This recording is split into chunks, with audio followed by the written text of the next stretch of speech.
ekuqaleni ngaqala ngabona indawo yaseSwaziland inomuhlwa namagenga. Umhlabathi wakhona wonke nje wawunjalo. Swatini la ukhona mawungabe uyezwa ivoice yami uNkulunkulu ngithumile ukuthi ebengiphatha kabi le ndaba yemarch and march. Eqinisweni mina bengingafiki engqondweni yami kahle futhi bengizitshela ukuthi xenophobia futhi bengibona kuvuka xenophobia. Yazi inkosi mayikhuluma inokukhuluma ngesoft voice iphinde ikhulume ngevoice le ukuthi uyamuzwa ukuthi uthukuthele manje. So asikubhekeni ukuthi imishado yethu iba blessed ngokwangempela na. Kungakuthokozisi ukuthi ngishadiswe ngabazalwane impela bebegcwele bebebaningi kodwa ungekho umndeni, bengekho abakini, bengekho abantu bendawo. Pastor Gino Jennings invites you to join us for our first combined South African Holy Convocation at the Ellis Park Arena, 29 Bertrams Road, New Doornfontein, Johannesburg, 2094, South Africa. Services are Friday, August 7th at 5 p.m., Saturday, August 8th at 4 p.m., and Sunday, August 9th at 11 a.m. The first combined South African Holy Convocation at the Ellis Park Arena. For information, email fc.johannesburg@fcooljc.org.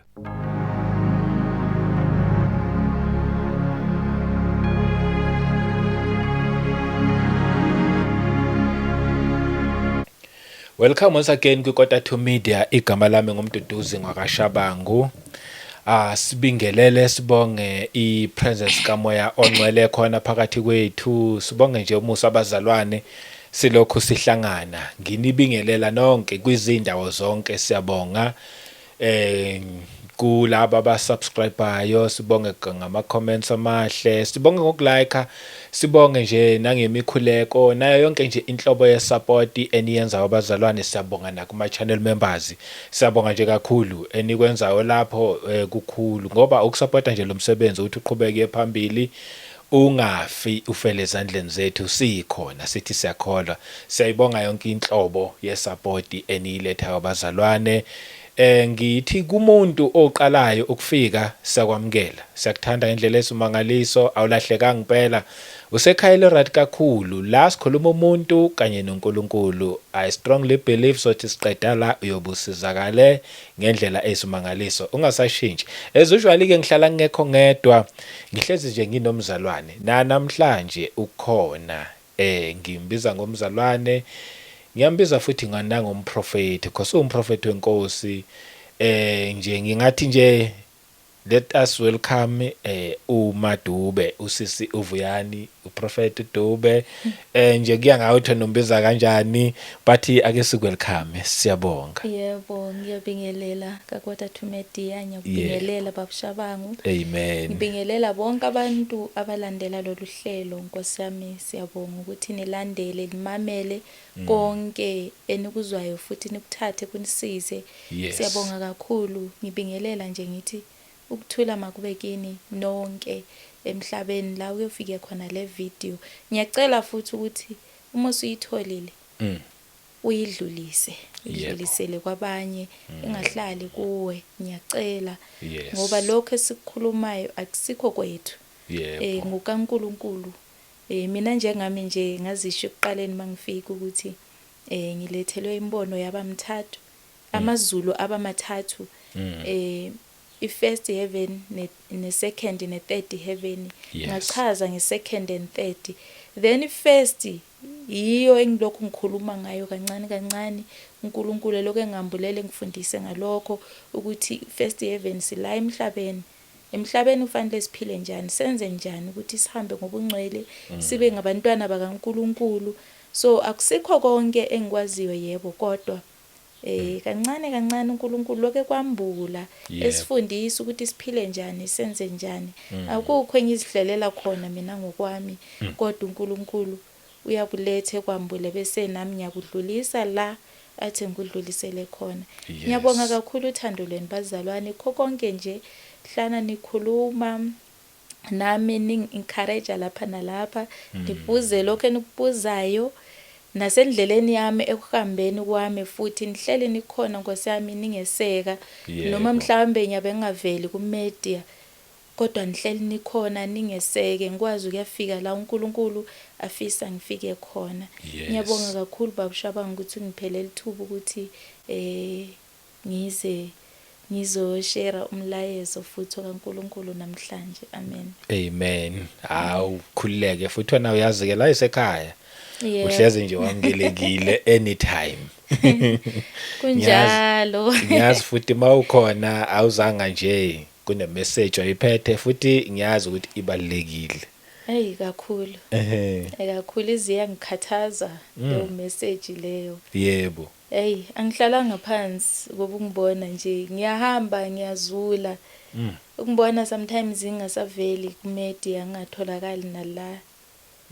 Kuyikuthi ngisuke ngibusy ngesinye isikhathi ngihamba ngisendleleni ngenza lo msebenzi kaNkulunkulu.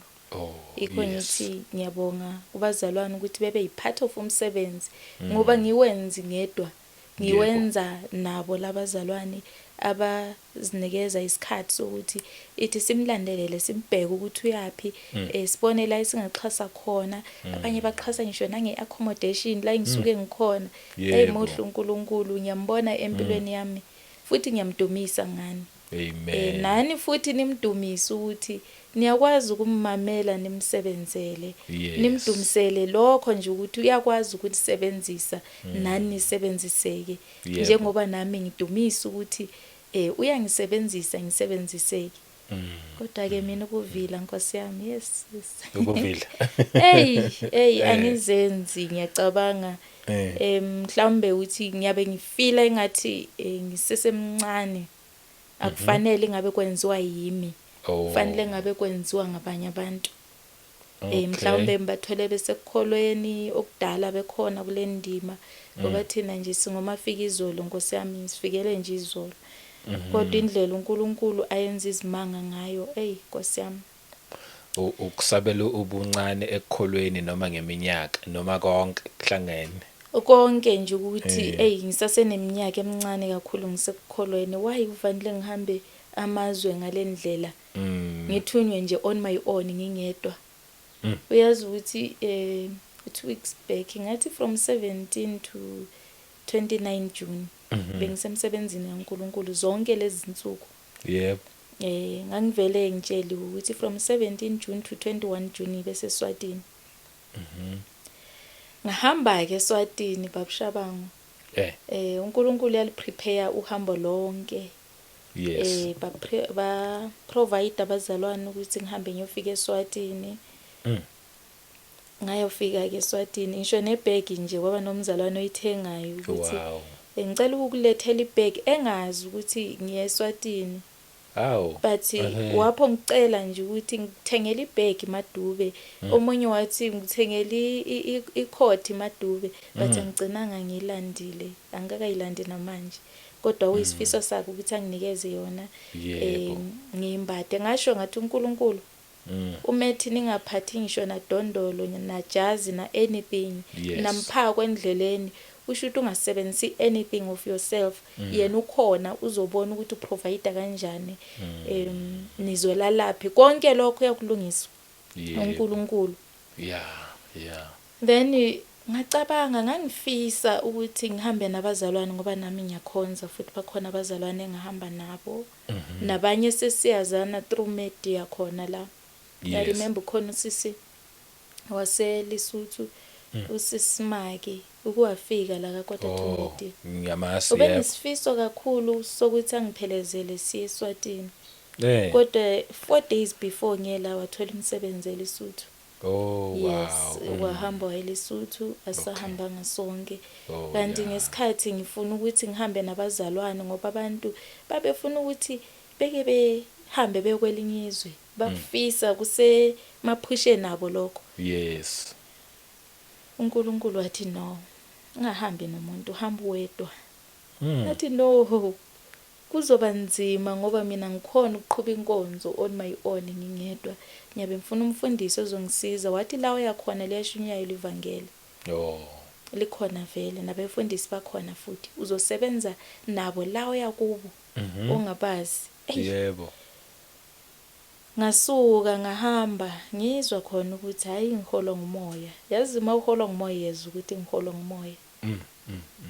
suke ngihambe noma ngihamba ngiyofuna amatekisi lapha eWanderers Yeah. ngifike kushoda ngabantu abawu4 kunabanye nabo abayajika egethini eSwatini imoto elayishayo ngiyasemanzini eSwatini ngaphakathi ngibeleke emanzini mina mangifika kushoda ngabantu abawu5 kahle kahle kune4 emesayidini esishiywe imoto le eya egethini eSwatini wavela wathi ngoba usisifikile akavele ngene nalabo bengene ngaphakathi isuka imoto ayidelay nokudelay ihamba nje kahle ngihambe mangifike emanzini Yeah. azangadelay mangifike ngibuza ukuthi amakhombi ayam emliba akuphi bavele bengifake kwenye ikhombi bethi nayila ngifike ngibe ngokugcina futhi Wow. engathi Ibilinde wena. azange nje ngadelay ngahamba ngayofika saqala inkonzo 17 18 19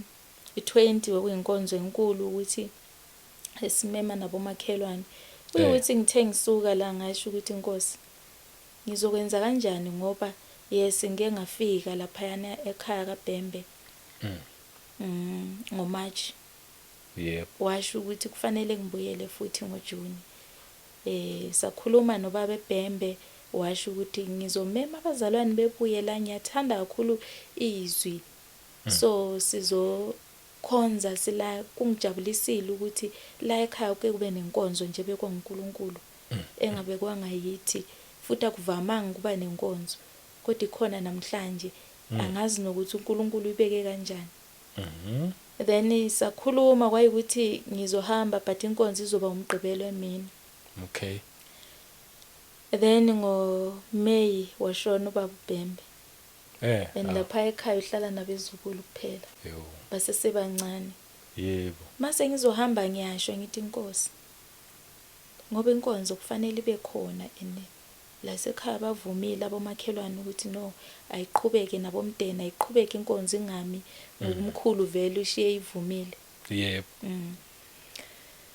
yazi ukuthi ngangazi ukuthi sebeyomenywa ubani abantu ngokuBhembe ngoyo kwakufanele ukuthi eyazisa abomakhelwane ukuthi kuzoba nenkonzo eyazise nabaseduze nje lathizwe kimi wawunobani nge7 sikaMarch ukhumbule bonke ngakhumbula ukuthi benginabazalwane yes abanye bebesuka eMbabane abanye bebesuka khona eSwatini kudenyana then kunabogogo abayi2 abadala ababekhona nabo nabomakhelwane nje kwathi wahamba uye kubo gogo Okay. uqale kuba ukhulume nabo yazi ukuthi ngathi ngifike eSwatini nge17 nge18 ngacela ukuthi ngicela ukuyabona ugogo then bahlangana gogogo laba engangibacelile sahamba ugogo Simelane nogogo Mankosi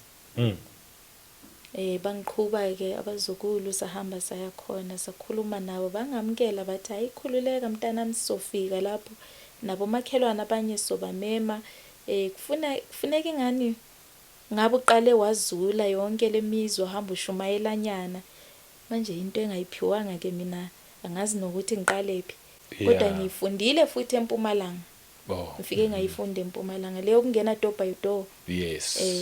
njengofakazi bakaJehova Yeah. besiyenza eMpumalanga ngibonile ukuthi yenziwa kanjani futhi bebenothando nabo Yebo. yashaya ke iSaturday angazi inkonzo yokuqala ubani nabefundisi bamenyiwe abanye bayenza ama-excuse ukuthi siyabe sendaweni ethile abanye sendaweni ethile ngiyamsola uNkulunkulu ngithi baba uthe ngingezi nabami abefundisi ngize la ngizofica abanye phambili kuvele kuyakhonzwa phambili but wena hambisa lento engikuthume yona angibaboni musabefundisi bayofika nini ngoba sekuzokushaya bo 9 akekho ongathi uyathembisa ukufika 9:30 kufika omunye nje umfundisi ngathi ubhuti nje osakhulayo Okay. esasemncane Yeah. ngivele ngithi uye lo ozoba umfundisi namhlanje yena ozoba umfundisi ngimcele ngithi Butshongwe ngicela ukuthi namhlanje ube ngumfundisi wosuku ethi hayi mina bengizomamela izwi Nkosi yami nale nkonzo nje ngithole egroupini ukhanya usuka kude nala esasikhona wayegibelile impela mebhaba uma 80 k's wazofika la isikhona mayifika ngoyosephatha inkonzo iqala inkonzo wayiqhuba kahle washumayela mina ngadlulisa umyalezo kuphela imessage le engangiyithunyiwe Swaziland la engafikanga khona ngoba ngafika la engangifike khona uNkulunkulu wayengithumile kini ngisazoqhubeka ngale nkulumo wayengithumile kini uqala ukukhuluma nami last year beku 19 October mangikhumbula kahle ekuqaleni ngaqala ngabona indawo yase Swaziland inomuhlwa namagenga umhlabathi wakhona wonke nje wawunjalo ngase ngibuza ukuthi inkosi ngibonisana ngoba ngibona kanje wathi lo mhlaba lo ngizowuqalekisa uma abantu bami bengaphenduki abantu bami ufanele bephenduke ngasho ngathi nguzwile kodwa ungamtshela kanjani umuntu ukuthi ephenduke ubungabonanga la ku wrong khona uphenduka kanjani yini wrong ngabo azange isho inkosi wahlala futhi isikhathi after 2 weeks yaphinda futhi yakhuluma yathi izisebenzi uyisondeza no wena ungaqhiyama just uyidonse nje yakhuluma inkosi yathi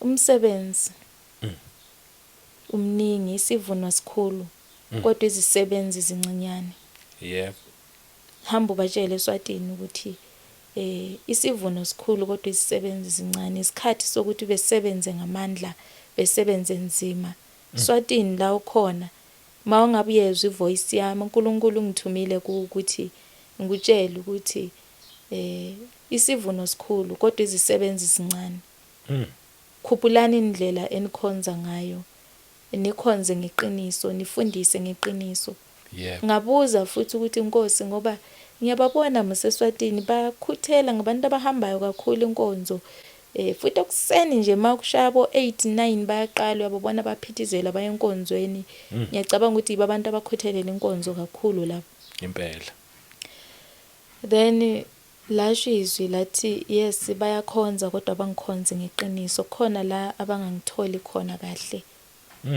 bayakhonza kodwa futhi bayakhonza namadlozi obuningi nabo abasuke kukhonzeni izithombe ngoba into okuthiwa idlozi akusiyena oyisomkhulu laba okuthiwa bashona abangikhonze ngeqiniso bona bagxilile kakhulu entweni yedlozi anti mina ngikho lapho entweni yedlozi into yedlozi idemoni amen hayi ukuthi abobaba omkhulu babo noma ngithi abobaba omkhulu bethu bangamademoni cha akekho umuntu wakwaphila wabasenyameni oyidemoni idemoni umoya obuyuzenze umuntu wakini then bese uyaziveza ufuna ukuthi ukhonze lo moya futhi abudingwe ngomunye wakini through ukuhamba izinyanga wafika wamnikeza leyo nto amnikeza yona ukuthi ayikhulumele ikhanyisele umndeni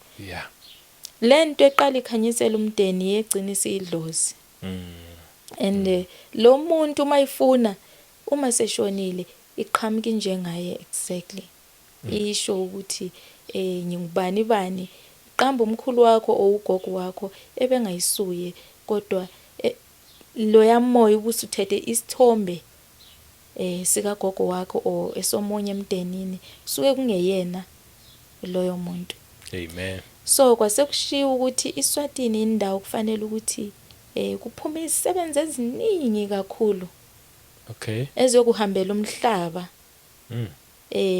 abavangeli abaningi kufanele besuke khona eSwatini abashumayela abaningi kufanele besuke khona eSwatini uNkulunkulu bahawukelile kakhulu kufanele ukuthi kube yibo bekukhulekele lokho kube yibo abalithabatha ivangeli ngeqiniso nentsha yakhona iphume ngobuningi ishumayele ngamandla amen khona eSwatini nasemazweni aseAfrika amen so imessage uNkulunkulu ayethe ngiyidlulisa eSwatini ukuthi isivuno sikhulu kodwa izisebenzi zincane bekhulekela ukuthi uNkulunkulu avuse abasebenzi abaningi behlenge iSwaziland bephinde behlenge futhi nomhlaba Yebo. Yebo. uNkulunkulu ke ngeke umbuze ukuthi kula amanye amazwe khona ngoba usuke kuthume la asuke kuthume khona. Yes. Then saqhubeka ngenkonzo ke sayigoqa mase sigoqile late ngabo 2-3 lapho. Yes. Sahlala njengabazalwane sekuqhubeka bayabuza lokho abakubuzayo siyaxoxa ngenkosi uJesu nabefundisi basebefikile abanye khona lapho ke kodwa bathola inkonzo siphakathi yaze yaphethwa futhi kusho ukuthi kwakuyikuhlela kaNkulunkulu ukuthi kube njalo. Amen. Yaphethwa inkonzo saqhubeka saxoxa kwaze kwalate kwasho ukuthi umfundisi uShongwe lo ofike wangisiza uyadlula ubuye phethe ibhegi vele uyadlula uye South Africa.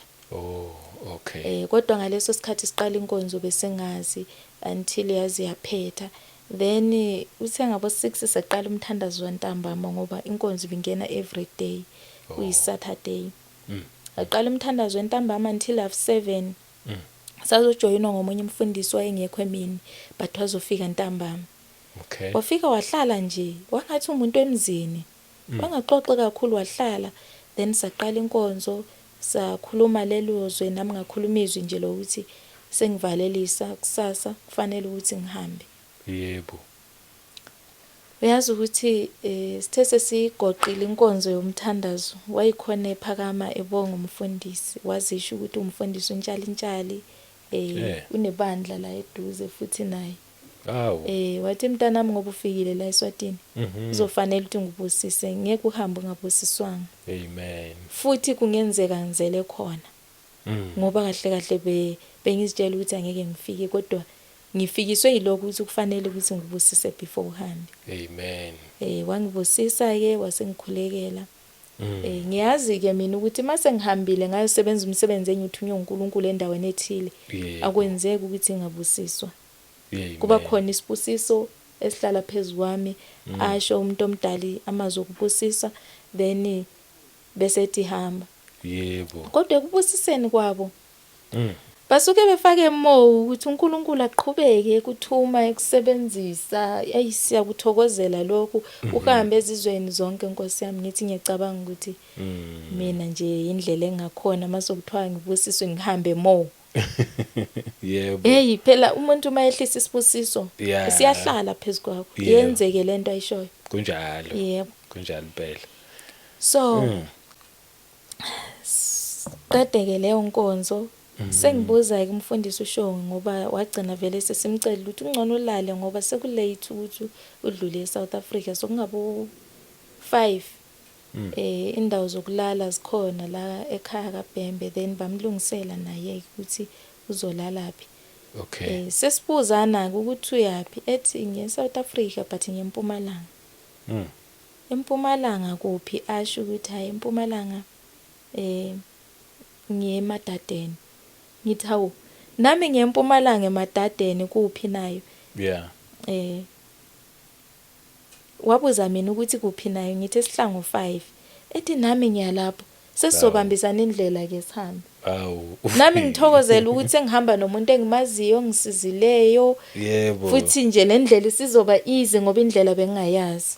Ngimbuza ukuthi isikhathi esingakanani ukuya lapho uthi hayi kuseduze maybe less than 2 hours kuseduze yabo 80 kilometers akhokude. Ukuya border 50 rand kuseduze lana. Okay. Hayi ngibona hayi kuseduze impela. Sivuke ekseni sigibele sihambe. Yeah.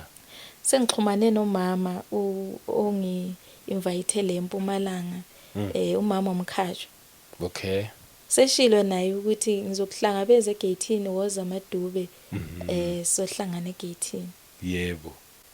Ayi sihambe hamba nalomfundisi Nkosi yami seyehla eMananga eborder. Yes. Siphume esho ukuthi hawu 10 minutes kuzonilanda la mase nifikile nisho ngiyoshesha ngilande bese kuyiSunday. Yeah. Abuya silanda umama ethi nihlangane kanjani. Ngithi hayi nguye ofike wangisiza lapha eSwatini waba umfundisi wangisiza inkonzo yaze yaphelela.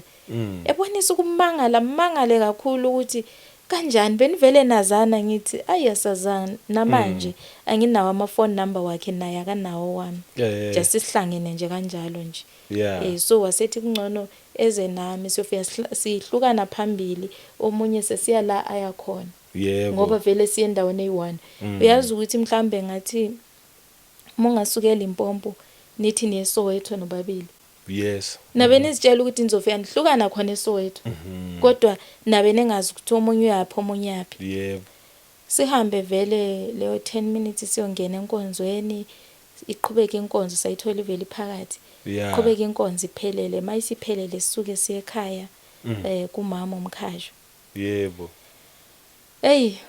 masifike ekhaya sihlale sekungabo 5 manje sengiyabuza Butshongo akukho late la uyakhona uyofika nini ngoba sesifikile la ngiyabonga ukuthi ungiqhube wazongibeka Nkosi yami uze nami kahle kakhulu ethi hayi Madube sengifikile ngathi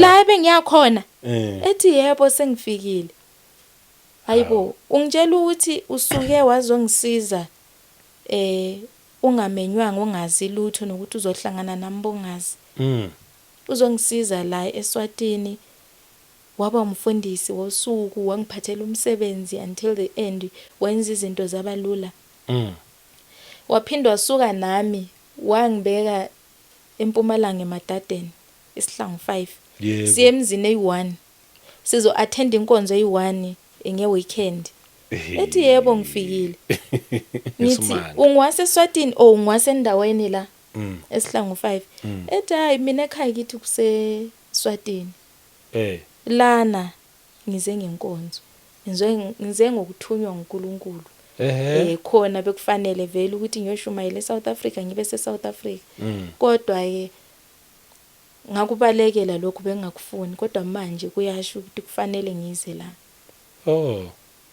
sihlale yazi ngaphelela ukuthi uNkulunkulu yazosebenza ngenye indlela akuhlangane nomuntu ongamazi ngaleso sikhathi udinga usizo aphinda kuthwale enibeka endaweni eyi1 ngesuku oluyi1 nonke lokho niyahamba nina nazi nendaweni eyodwa lapha eniyakhona asazi ngibona senifikile ukuthi nami ngize la yazi ukuthi waze ngayalala lokhu ngingazi ukuthi uNkulunkulu kade umuntu onjani oyenza izinto ngalendlela ohlela izinto ngalendlela uyukuthi wathi kufanele ukuthi ngiye khona eMpumalanga wangifonela uma ke mkhashi ukuthi ngiyakucela ukuthi nawe ube khona enkonzweni emvuselelo from 26 to 28 yebo kodwa bengicela ukuthi wena ufike nge25 ngavuma kodwa futhi kusuke eSwatini nge21 ngize la eGoli bekungasayenzi bekusiba kude kakhulu than ukuthi ngeMpumalanga ukweMpumalanga 50 rand musi yabona ukuthi ukujika ngetransport enzima ngiphinde ngibuyele futhi ngetransport enzima kodwa uNkulunkulu wakwenza kwaba easy ukuthi mangifika lapha ngoba yena wayengitshela ukuthi nge21 kufanele ngisuke eSwatini kanti uyazi futhi ukuthi ngisuka nobani ngiqhubeka ngiyele eMpumalanga kwaba kanjalo ukuhlangana kwethu then wathi ngifonela wangitshela ukuthi siyakhonza la lokhu ngiyashumayela nabanye omama sebeze baphendukile siyashumayela inkonzo ikhona but asinayo umfundisi ngamtshela over the phone isilokhu sikhuluma ngiyamtshela ngithi umfundisi ukhona but ngoba ekhona umfundisi animnakile nina umncane akakashadi nimhloniphe nimnikeze leyo ndaba yokuba umfundisi ngoba vele nguye umfundisi ozophatha ngalesikhathi ningabhekela ukuthi kuyobuya umfundisi omkhulu umuntu omdala abanye vele bakholela ukuthi umfundisi kufanele bengumuntu oshadileyo yes khona kuba nesithunzi kuba njalo ukuthi umuntu ophatha abantu kube ngumuntu ovele ephethe abantu emzini wakhe yes kodwa khona futhi ukuthi umuntu lo unalo locobo kunjalo wathi manje ngizombona kanjani ngizomthola kuphi ngathi hayi ungamdingi uzofika ungamdingi ukufika uzofika futhi asoze ngitshela ukuthi uzoba njani confirmation izosho kuwe nakuye futhi izosho ayisoze uyidinge futhi ungayifuni i-confirmation iyozifikela yona nawe uzobona ukuthi yikho lokho. Yebo. Yes. But ngakhohlwa ngakho nje until size sefike eSwatini sisizane ngendlela esizana ngayo sihambe siyofika eMpumalanga futhi kuqhubeke leyo nkonzo iziphelele. Sasinabazalwane ke Nkosi yami ubaba uMotha nabanye abefundisi nje ababekhona uMama Shiba nabo babshiba babekhona babaningi nabanye nje abazalwane babesuka la eGoli. Yebo. So kwaba uhambo oluhle kakhulu and ukufika kwami futhi nomfundisi uShongwe kwaba iconfirmation kuMama Khashu ukuthi hawu uye lo mfundisi okhuluma ngaye ngoba nguye phela omncane vele besivele sinaye kodwa waphinda wasuka wabuyela eSwatini kodwa besengazi ukuthi uyophinde ebuye futhi abuye ngalendlela naye sethunywe ukuthi ezohlala la ezoba umfundisi futhi ephinde eqhamuke nawe futhi ukuthi nawe umsebenzise njengomfundisi nala usuke khona eGoli ukuthi ushiya abanye abefundisi uzothola abanye phambili wathola yena futhi. So yabona enye into uNkulunkulu ayihlelile vele uyihlelile ihamba ihlangane. Yebo. Ukhomba iqiniso lakhe kakhulu. Yebo. Sasebenza kahle babushabango eSwatini futhi kwakukhuluma umoya ongcwele yonke into ayisenzeka nje ubona into operator umoya ongcwele. Yebo. Mpumalanga saphelelisa imvuselelo I think bekungabo 3 past 3 la ngo3 o'clock. Yes. Kuthe ukuthi 2 past 3 kube nomzalwane ongifakela imali yokujika. Okay. Angifakela 300 ukujika it's 500. Hey ngibona ukuthi uNkulunkulu seprovide uyabona umsebenzi uphelele sokufanele ngibuyele. Yiko senginikeza imali yokujika. Phelele sihambe siyokudla ke ekhaya after ukudla vele ingqondo yami sicabanga eGoli la ngishiye khona ingane zami. Sicabange emva ingqondo yami. Yo. Ngilando umonye ugogo ihlala la eSoweto nje. Duze nabo Jabulani la. Sengikhohle indawo yakho negama lesitswana around there. Athi Madube uyapi ngithi ngiyeGoli ethi uhlala phi ngithi ngihlale eSoweto. Ethi hawu nathi siyakhona. Ungahamba nathi na ngithi vela ngina transport kuyomela ukuthi ngigibele nje kusasa ekseni ngoba manje sekulate ethi asihambeni sonkeni siyolala ngale kubabutshawu-ke ekseni siyovuka sihamba. Kima kusavumi nokuthi ngilale Nkosi yami sengijahile sengiqedile lo msebenzi engiwenza ngine2 weeks ngingahlali la ngihlala khona ngisendleleni ngiuqedile manje sengifuna ukuya ekhaya. Yebo. Hayi ugogo athi asambeni. Vele kusho ukuthi le space esikhona ngesakho ngoba sibuye nge9 seater. Okay. Then umzalwane wesi9 udrophile sokufanele ukuthi size la eMatateni. Wathi mina ngisahambi imali yami ngeke ngiyithathe. Umzalwane makukhona umzalwane ofuna uhambe ngangena espacini sami. Wow. Azange kungene umzalwane babuya bazofika eMatateni mase bejika kwangena mina kuleso space. Wow. Bonke uNkulunkulu into yakhe uyayihlela nje iphelele ngendlela yakhe. Esimanga. Bangithatha abazalwane bonke salala khona ekhaya kaTshawuke siyabonga kakhulu ekhaya futhi kaTshawuke impatho abasiphatha ngayo Nkosi yami accommodation abasinikeza yona. Futhi abanye abantu bamkhola uNkulunkulu bamazi uNkulunkulu. Basiphatha kahle sonke basithokozela futhi nami futhi bangithokozela ngoba mina babengangazi. Bathi sesibonga lokho ukuthi nathi siyiphatha of umsebenzi kaNkulunkulu obuyenza eSwatini wazoyenza la eMpumalanga ngoba sesisulelelana nje. Siyabalwa njengabantu abaprovide accommodation for you. Siyakujabulela lokho sidumisa uNkulunkulu ukuthi nathi uyakwazi ukusebenzisa kanti awu Nkosi yami. Amen. Muhle uNkulunkulu. Yo. Sengikhona ke babushabanga. Indaba engize ngayo namhlanje. Yebo. Ngidlule ufuna ukucomment something usho something. Hayi cha ngiyazi ngimamele nje ngibabaza indlela zokuthi mawumethemba uNkulunkulu Yes. uyena waziyo mayethamba nje lapha yena yazi uzohamba kuhlanze nobani like awuzukusokola Kakhulu. yabo nje le part osuyiqoqile Yebo. i confirmation yokuthi awuzukusokola mangabe uthunywe uye ngempela Yebo. uhambe kuhlanganisa yonke into ubuye nje lokhu safe Hey, babusha bami. isimanga Benginokucabanga ukuthi mhlawumbe abazalwane baxhumana nami o banokungiphosela lokho abanginikeza khona umnikelo nje mangabe mhlawumbe ngene kaKota to Media o mangabe ngiposte ka First Great Commandment. So azange posta ndawo. Yes, azange posta ndawo. Abazalwane bebezidingela mina ngendlela abangidinga ngayo bephosele lokho abakuphoselayo bengazi ukuthi ngiyeSwatini. But ngakwazi ukuhamba indlela zami zonke zaphelela bengena update ukuthi ngizoya eSwatini. Ngoba si update la ku media. But ngaleso sikhathi from March nje kuzoshaya leso sikhathi. Yebo.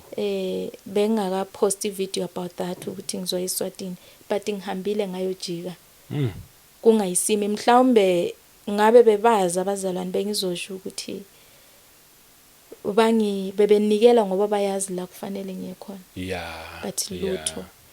So bebethintwa inkosi nje. Bebethintwa inkosi nje. uNkulunkulu yabasebenzisa abantu bakhe futhi besebenziseke. Amen. Yebo.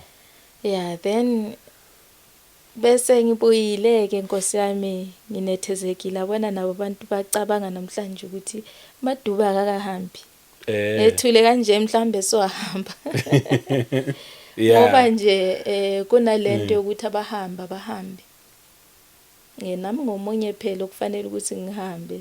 Mawukhuluma ukuthi akakahambi sawukhuluma ke manje sawungene kule ndaba yomarch and march. Yebo i30 zidlulile babushabanga. Okay. Zidlulile isikhathi singale kwesikhathi thina. Yeah. Fanele ngabe sihambile manje. Kodwa ke Nkosi yami bengakakulungiselela ukuhamba. Bengaka prepare lutho futhi bengakacabangi ngoba mina ngila ngokomthetho Nkosi yami konke ku right nje kungilungele yonke into nje straight. Yes. Yebo. Angikhona ukuhamba ngifohla ngihamba ngayiphi indlela Yebo. Hamba nje indlela right yiko makuthiwa Swatini same time hamba nje kusasa makuthiwa endaweni ethile ngiya same time. Futhi this time mangithi ake expire last year alungiswa uNkulunkulu.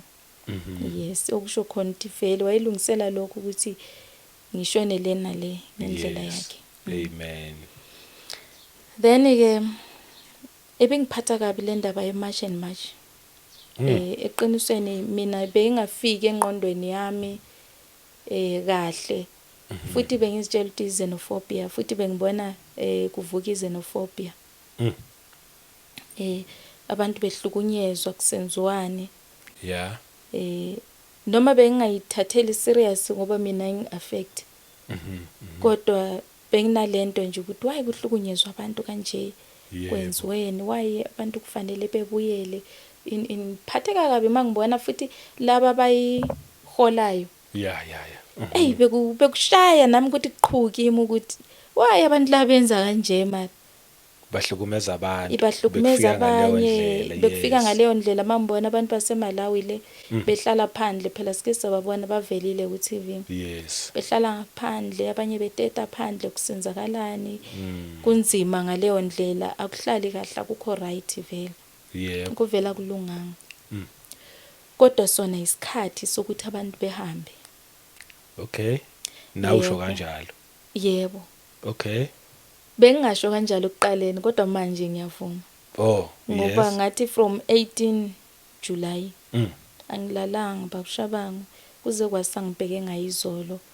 19 20 ngize ngayenza ukuthi ngifake ku Facebook ukuthi ngathi ngiba relieved kuba ngcono ngoba ukuthwala imessage kaNkuluNkulu oyithunywe nguNkulunkulu uba ne burden uyakusiza ukuthi ngiyasindwa. Yes. Lento kufanele ngikhiphe ngisuse kimi. Kunjalo. Yebo.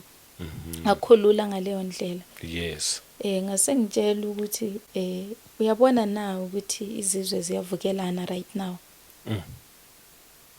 Ngithi ngiyabona baba xenophobia futhi ngithi xenophobia uthi yebo kubukeka njenge xenophobia but akusi xenophobia. Yes, it looks like xenophobia but it's not a xenophobia. Ngathi kanjani ilungile yini lento eyenzakalayo? Wathi kimi khulekelani iAfrica. Nikhulekele iSouth Africa. Nikhulekele iZimbabwe. Nikhulekele amazwe aseAfrika bonke. Ngoba manje isikhathi sokuthi izizwe zivukelane and ziyavukelana right now. Noma kungathiwa abakufika bayaphuma bayahamba. Abayosala la eSouth Africa bayasala bevukelana ngokubuzwe babo. Bese kuthi laba abahambileyo futhi laba yakhona ngamazwe nabo bayafika bevukelana futhi ngokobuzwe babo. So fanele sikhulekele ipeace eAfrica. Yebo. Not eSouth Africa, eAfrica sikhulekele ukuthula. Yeah. Kuzo zonke indawo kuwo wonke amazwe nalento eMarch and March sihloniphe. Washo ukuthi yabona uMazuma. Yeah. Unokufika isikhathi ephatheke kabi ngoba kumedia uyakhuluma nabantu bayaphendula. Indlela abantu abaphendula ngakhona iyamthatha kabi nangendlela abantu abakhuluma ngayo. Abakhulumi kahle yaphatheka kabi. Yebo. Akhulume ngendlela yokuthi uphathekile kakhulu emoyeni. Kodwa umoya ongcwele ubuloko umqhubile uthi peaceful march. Makungafi umuntu. Yes. Kungalimali umuntu. Yes ziyenzeka ezinye izinto ngoba abantu abayihandle ngendlela efanayo. Futhi umuntu othunyiweyo akafani nomuntu ongathunywanga. Asazi ukuthi kuye kusuka phi uMazuma lokho. Yeah. Kodwa ke isimo esenzakalayo kufanele senzeke. Futhi ngaphinda ngatshela ukuthi nalabo kuthiwa bahambe kuyafika kibo futhi kuyavuma kuyasho ukuthi manje is the time kufanele sihambe. Bancane kabi abazizwa benethezekile ukuthi bengahlala. Ngaphandle nje kokufa nokubulawa nokususwa ngalendlela abasuswa ngayo kibo kuyavuma ukuthi mabahamba. Abanye sebehambile already. Yebo. Kodwa abanye bayaqoqa bafuna isikhashana bese beyahamba. Yebo. Then kwase kuthiwa uphakela mthakathi. Uyayenza lento and indlela ayenza ngakhona unokuvukelwa ibunsizwa ukuthi lento ayenze engathi iba nempi kancane ngaphakathi. Kodwa umoya ongcwele uyamthinta futhi. Masefika kulelo zinga umoya ongcwele uthi thandaza. Ajike lento athi sibekeni uNkulunkulu phambili asithandazeni. Ande siyambona kwenza lokho yebo. Akazenzi ngoNkulunkulu ophakathi kwakho. Okay. Yes ngoba kwakuthiwe izizwe ziyavukelana yebo ziyavukelana kodwa angeke phela kuphonga usuke nje esikhaleni kuthiwa ziyavukelana kungekho kukhona kufanele kube nabaqali baleyo nto. Yes. Futhi akusho ukuthi zivukelana kebe kuuSathane ebebusa kuleyo ndawo okwenzakalana. Okunye uNkulunkulu uyabe phakathi ngoba ushilo ukuthi kufanele niqonde izikhathi. Yes. Ngoba inkosi uJesu wayebulawa nje kuthiwa uSathane wangena kuJudas. Yes uSathane ngakhona ukuthi engene kubantu beyithathe ngenye indlela kodwa uNkulunkulu ebenenjongo yokuthi abantu bezuzwe kube khona utshintsho phakathi kwabantu bakhe. Amen. Ngoba uSathane wangena kuJudas kodwa yabulawa inkosi uJesu isibulawe kwazuzwa thina sasindiswa ngayo. Amen. Yebo. Namanje kungathiwa March and March kube khona ababulala abantu besenzani. uSathane uyabengenile kubo ukuthi lento leyibukeke njengexenophobia kodwa kusiyindlela okufanele ngabe ibukeka ngayo. Yes. Yebo. So kwase kuthiwa abantu mababuyele emakhaya, sibuyele emakhaya. Ngabuza ukuthi yini wrong Nkosi? Yathi wena last year ngikuthumele kuma leaders ekhaya bengithe uyetshela abantu ukuthi bonke abantu mabaphathwe ekahle. Futhi ngakutshela ukuthi uyefika nasenduneni zakini wafika wathini umlayezo engakunikeza wona ukuthi mawufika enduneni zakini uthini. Ngasho ngathi wathi kimi Nkosi ngifike ngibabuza ukuthi bayajabula na ukuphatha isizwe esonakeleyo ngoba isizwe sami esonakele. Yeah. ngacabanga ukuthi yes yaze ngafika ngasho njalo enduneni. Yebo. Ngoba ngabhoda la kufanele ngibhode khona nala ngadlulisa khona izwi kuzinkokheli ngafika then ngagcina kuyo induna ukuthi ngiyekhuluma nayo ngathi inkosi yakithi thina siyibiza ngenduna ngale ngoba yikhi inkosi nje njengabomisa izulu. Okay. Yes, akukho emthethweni ikhona yona but ayibhekwanga straight ngokusemthethweni. Okay. Bekungavunyelwe kahle ngasho njalo nje. Then ngahamba ngayafika wamangala ukuthi kanjani isizwe sonakele kuthe sami noma ngathi mina ngithunyiwe ukuthi ngizokhuluma ukuthi niyajabula na ngokuphatha isizwe esonakele. Wayibhala phansi leyo nto. Yebo. Yes, wabhala namafoni number ami wathi mase ngikudinga ngizokufonela. Ukhulumile ke nami before ngiyeSwatini. Uye wangithinta ngoba ama number wayesele nawe ebhalile encwadini yakhe ayibhale kuyo ngesikhathi ngikhuluma naye. Yes. Wangithinta ke ngamtshela ngathi baba ngizobuya ngizowuqedelela lo msebenzi uthi ngizowuqedelela kodwa ngazi ukuthi nini. Yebo. Kwazi uNkulunkulu. Yebo. Then yasithi inkosi niwonakela nilawuleke mathi ngibuza ukuthi why uthi abantu mababuyele ngakubo na ukuvuma ukuthi sibuyele ngakithi ubusazi ukuthi sisuswe yini kunjani kunzima njani ezweni lethu. Yeah. Wathi niwonakele anelawuleki okwamanje nidinga inkosi zenu wonke umuntu ngimdalela ukuthi aphile ngaphansi kwamakhosi kube nomthetho uhloniphayo wamakhosi kodwa manje nina nisalawuleki niyazenzela umathanda nje akukho umuntu onilawulayo wena la ukhona nje uphethwe ubani inkosi. Ngaqamba yona lesekhaya wathi ngisho la ukhona uphethwe ubani inkosi kwacima ukuthi ngizothi ubani. Wathi uyabona ke mangithi niyazilawula nilawuleki umuntu nomuntu ngifuna ukuthi ephile phansi kwenkosi ethile phansi kwemthetho ethile. Yebo. Ngoba amakhosi lawa ngiyawehlisela imithetho nangendlela okufanele kuphathwa ngayo abantu. Okay. Ngasho ngathi inkosi yini wrong ngathi esiyenzileyo engenza ukuthi kufanele niphindele emakhaya. Into angivezele yona yes zingabaningi ezibonakalayo ezirong kodwa mina engiyivezelweyo uthe lokho kwakusenzeka eSodoma neGomora yikho enikwenzayo manje. Niyazala abantwana. Yeah. Isizwe sami esingabantwana benu sonke cishe sonke sisembusweni kaSathane anibafundisi kahle. Niyazala abantwana la enizala khona abantwana ningashadananga noma nishadene niphinde ni divorce kudilike nje. Niswela umuntu onikhuzayo. Yazi inkosi mayikhuluma inokukhuluma ngesoft voice iphinde ikhulume ngevoice leyo ukuthi uyamuza ukuthi uthukuthele manje. Wathi anikhuzeki niswela umuntu onikhuzayo akekho umuntu ongakukhuza ukuthi ungahlukani nobani khulisana izingane. Cha lina masenisele nazo lezi ngane niyaqala nizi initiate ku kingdom kaSathane ngoba niyaqala ukuzifundisa ukuthi no ubaba wakho loya umama wakho loya akanangqondo eright unengqondo embi ukhula eneenga yokuthi umzali unengqondo embi aniboni nawe ukuthi lento le iniphuca isibusiso emzalini ngoba umzali ngimbusisile ukuthi ohloniphise nonina insuku zakhe ziyanda emhlabeni kodwa wena mawungamhloniphi umbona njengomuntu ongenangqondo akukho right. Niphucekile isibusiso nina niyazitholela abantwana njani nishade nokushada.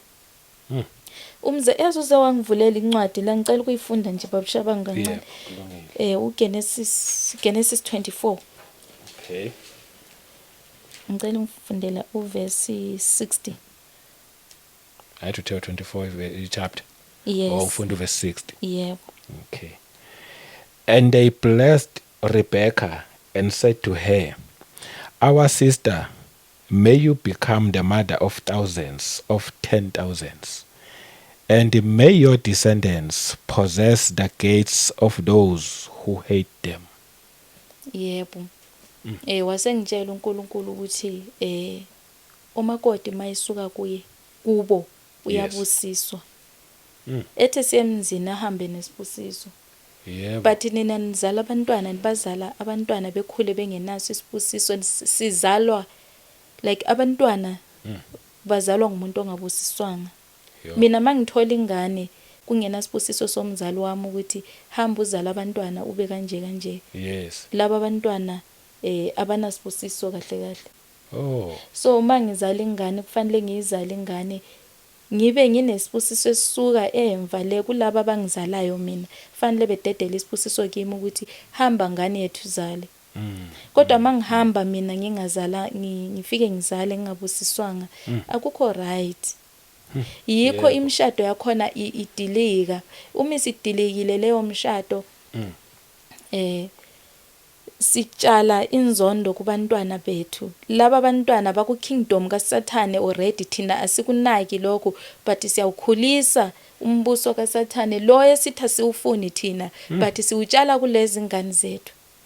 Wasethi uNkulunkulu buyelani emakhaya niyokwenza isintu liyenza indlela ngendlela okufanele nenze ngayo. I know ukuthi abanye abantu bathi isintu si wrong, kunesintu kunomkhuba. Nothing wrong ngesintu. Isintu yilesi uNkulunkulu afuna ukuthi umuntu abe nguye, abe nothando nomusa. Yebo. Aphile ngendlela yenhlonipho, indlela elungileyo. But manje asihloniphani.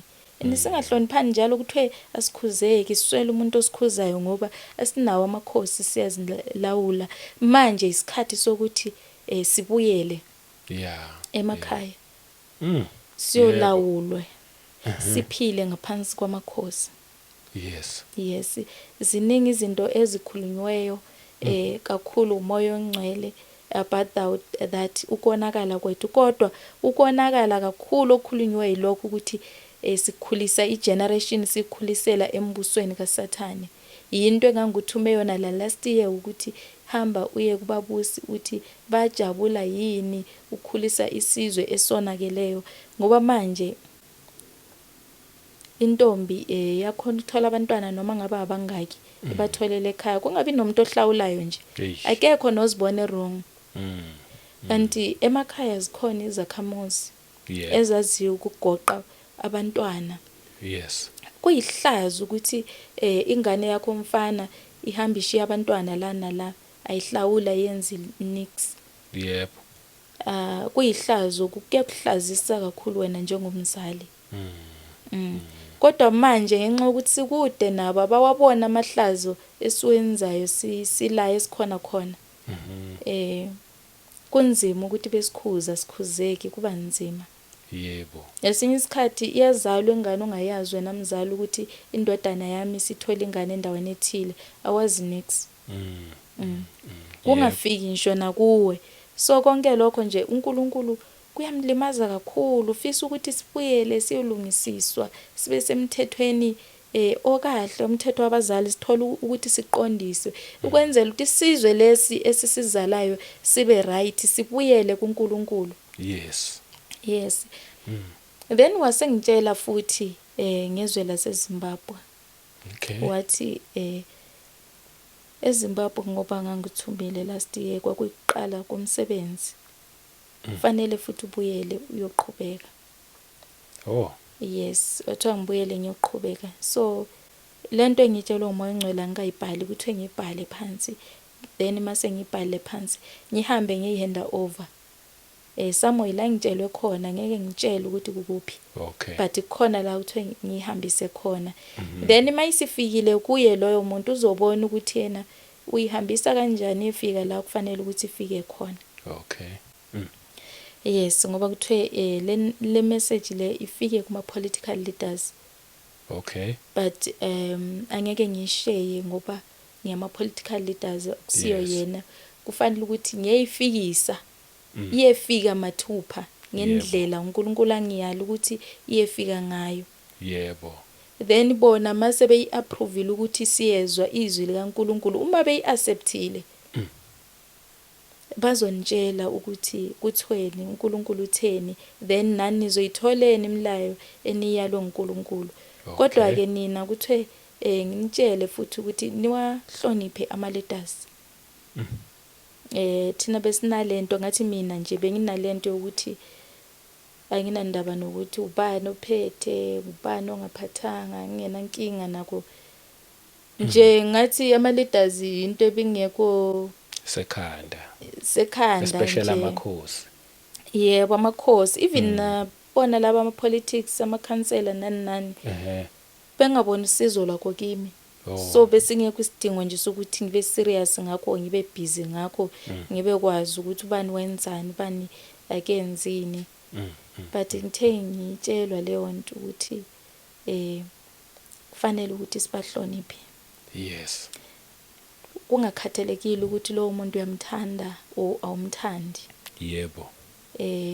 Ngoba ku-politics laphayana kunamaqembu esiwavotelayo namanye singawathathi serious singawavoteliyo. Kodwa as long as umuntu okhona noma ungamvoteli ungamthandi. Yes. As long as lowo muntu lo ephethe leyo ndawo khethela ukuthi ephathe kwaleso sikhathi leyo ndawo. Nihlonipheni. Amen. Nihlonipheni. Amen. Ningamthatheli phansi nimhloniphe. Laseyithizwe kimi ayikho into ebuhlungu nje ukuthi uphatha abantu abangakuhloniphiyo. Uphatha abantu abangakuthandiyo. Yeah. Kufanele uphatha abantu abakuthandayo. Yes. Uphatha. Kuba lula uma uphethe abantu abakuthandayo kodwa abantu abangakwenza umuntu abangakuhlonipha abakhuluma inoma yini kuwe. Abangakuthathi njengobaba ezinganeni ube ungubaba kodwa bengakuthathi njengobaba. Akukho lula ukuthi lezo ngane uzigoqe o uzinakekele ngendlela wena uyabufisa ngayo. Yebo. Kodwa kufanele ukuthi thina sigoqeke sizithobe. Sizithobela khona ukuthi nguye osiphetheyo kwaleso sikhathi. Yes. Hayi ukuthi wenza kahle. Kwaze kwashiya ukuthi wena ubaba wakho ma eyisigebengu ungamzondela ukuthi uyisigebengu na. Ngathi ngazonda izenzo zakhe. Yeah. Kodwa yena ngeke ngimzonde ngoba ungubaba. Wathi yebo nalo ningazonda izenzo zakhe kodwa ngenxa ukuthi ungubaba akusho ukuthi nimkhulume kabi o nimphathe kabi. Yeah. Mbekezeleleni nimbonisa uthando njengobaba ezokwazi ukuthi aniprovide alinakekele ngendlela okufanele ukuthi alinakekele ngayo. Amen. Yebo nimase beyiapprovile. Ngiyethembisa ukuthi ngizobuya back kaKota to Media ngiphinde futhi neplatform engizoyithola ukuthi ngizoyisebenzisa.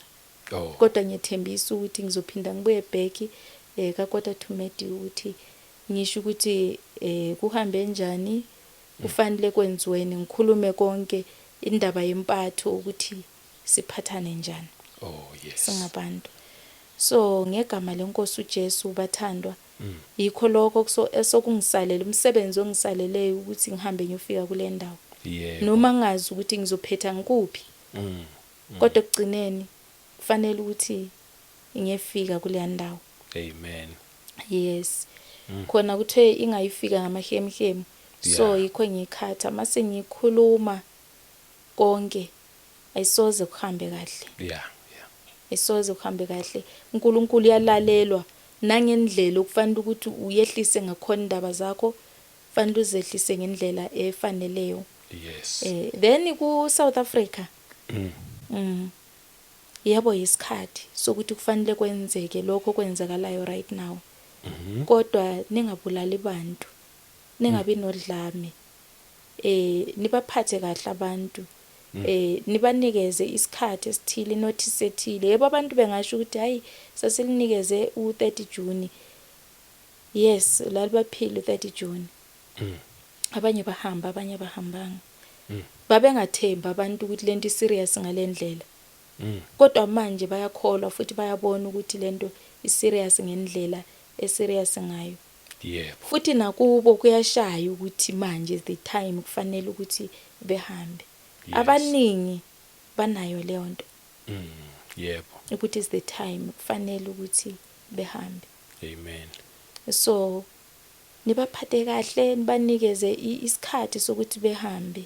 Mangabe libanikeza lawo mamanzi banikeze notice kahle, ungakhipha umuntu wazi kahle ukuthi uyolala estradini akanamali ukuthi aqhubeke aye endaweni okumele aye kuyo. Yes. Baphene isikhathi sokuthi belungiselele bahambe. Abanye banezingane ezisesikolweni. Ukukhipha umntwana esikolweni right now ukuthi ehambele ama-syllabus afani. Yeah. Meke qadelele isyllabus akuyo manje. Angisho ukuthi nenze njalo, ningenza ngendlela yenu. Kodwa in a peaceful way. Phindani nicabanga ukuthi laba bantu ngabantu bakaNkulunkulu. Sonke singabantu bakaNkulunkulu. Siyathandwa nguNkulunkulu. uNkulunkulu ufisa sithandane, siphathane kahle. Ngokuthi okwenzayo kulo ukwenzile nakimi. Usho njalo mayekhuluma Matthew 25 verse 40.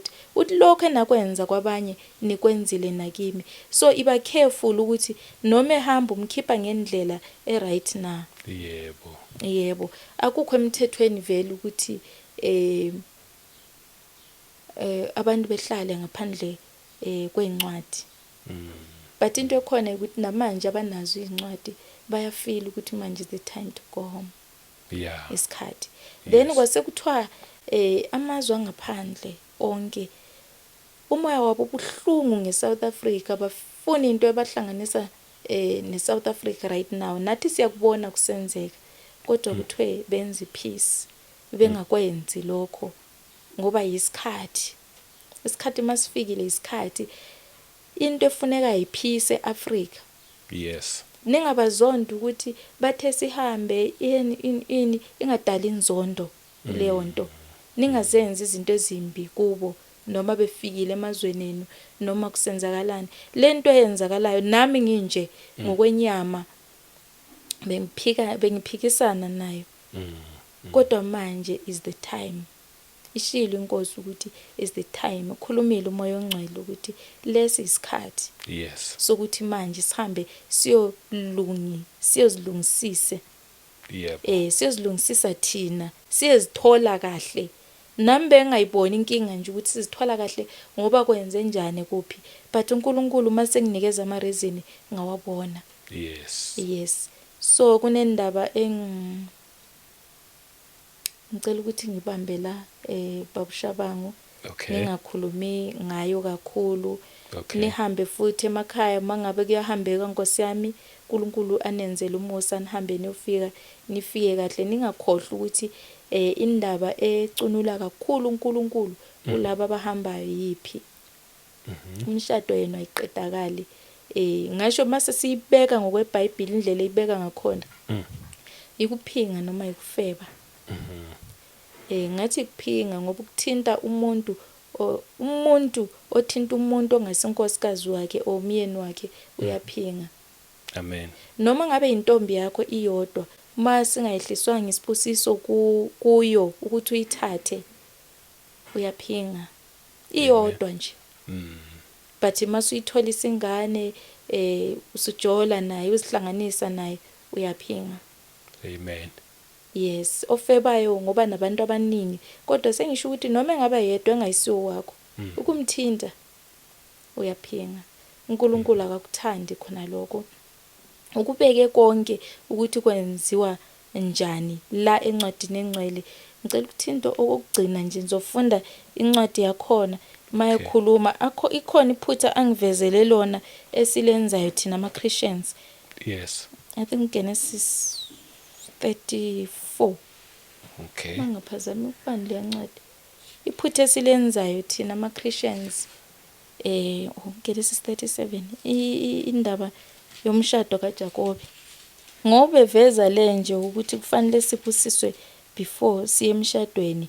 Nangale futhi nakho umshado ubusiswe zonke indawo ngapha nangapha. Awubusiswe umshado bese abantu bakwazi ukukhuzeka bakhona ukuhlalisana bengabantu. uGenesis 29. Yes. Khuluma khona uthawu uJakobe uqala ukusebenzela uLabani.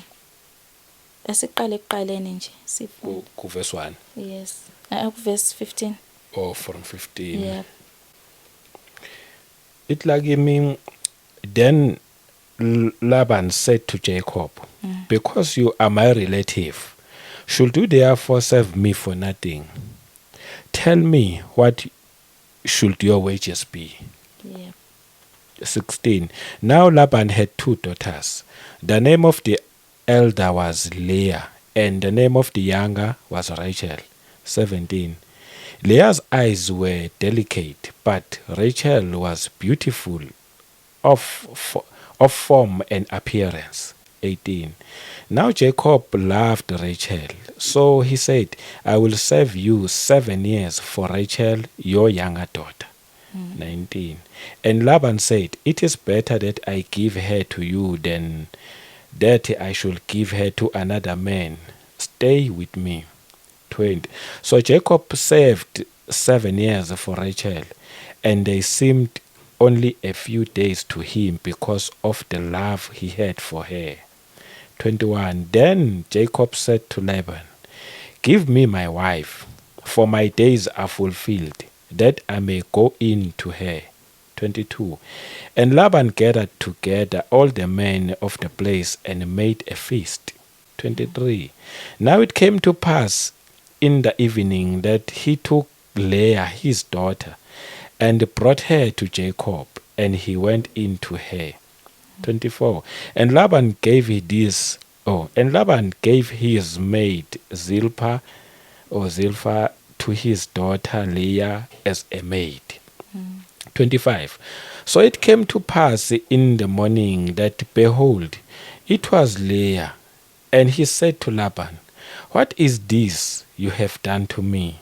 Was it not for Rachel that I served you? Why then have you deceived me? 26. And Laban said, it must not be done so in our country, to give the younger before the firstborn.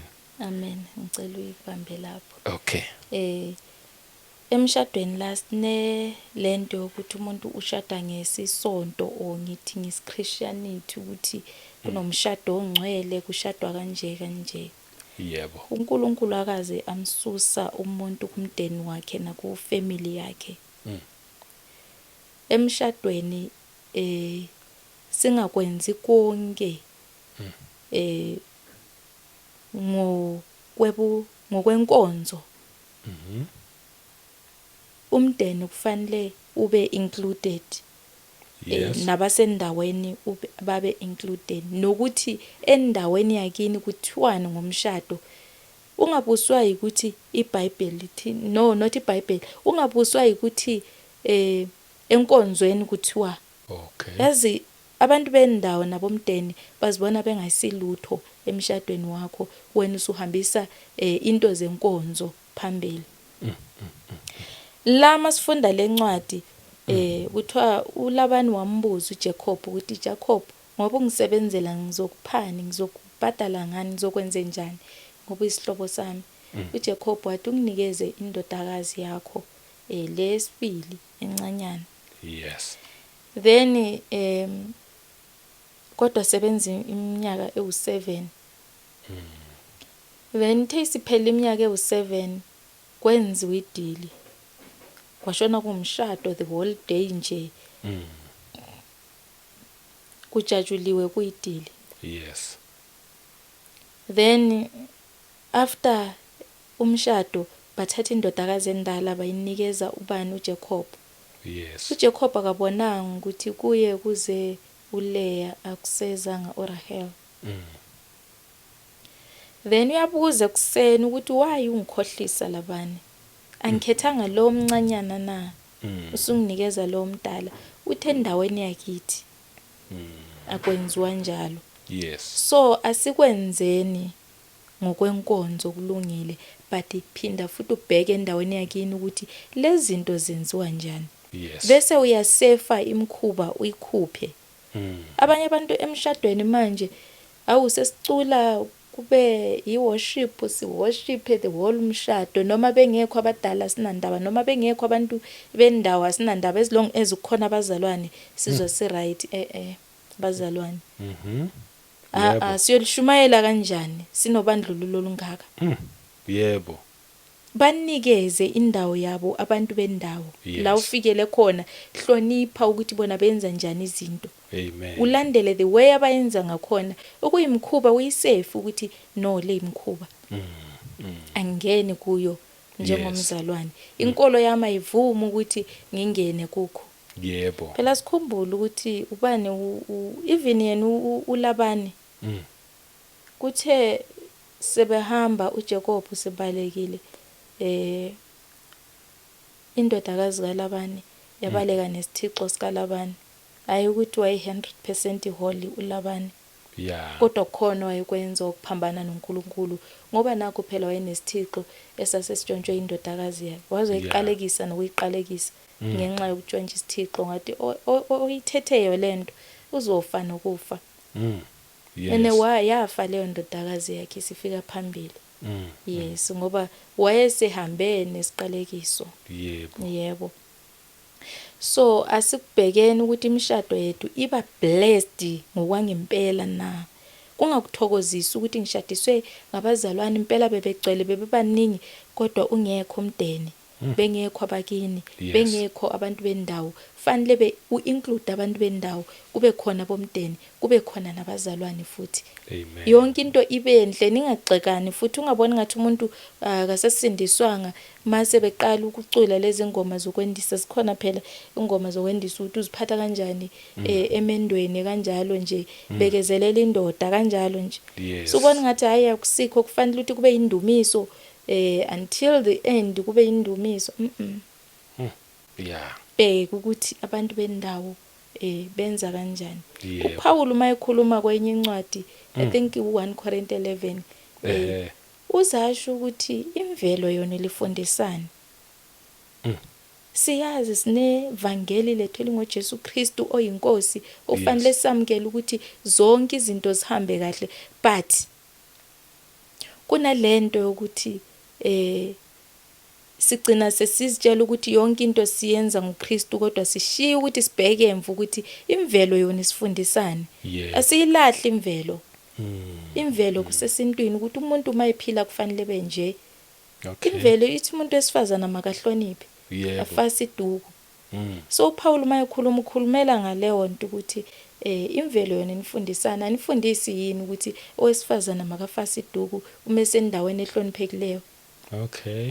Ngoba ngokwemvelo uma usiya emakhosini ozoma phambi kwabantu ngumuntu wesifazana kufuneka ufase. Yes. Awuhambi nje kunendlela ogqoka ngayo ehloniphisayo. Yebo. Yes. So ngalokho bathandwa sebesithanda ukuthi sikhulume silungisisane ngento ekhona la eBhayibhelini ukuthi no singagcina sizibona ngathi sisodwa. Yes. Yithe singcwele uthe nina ni light lomhlaba. Yebo.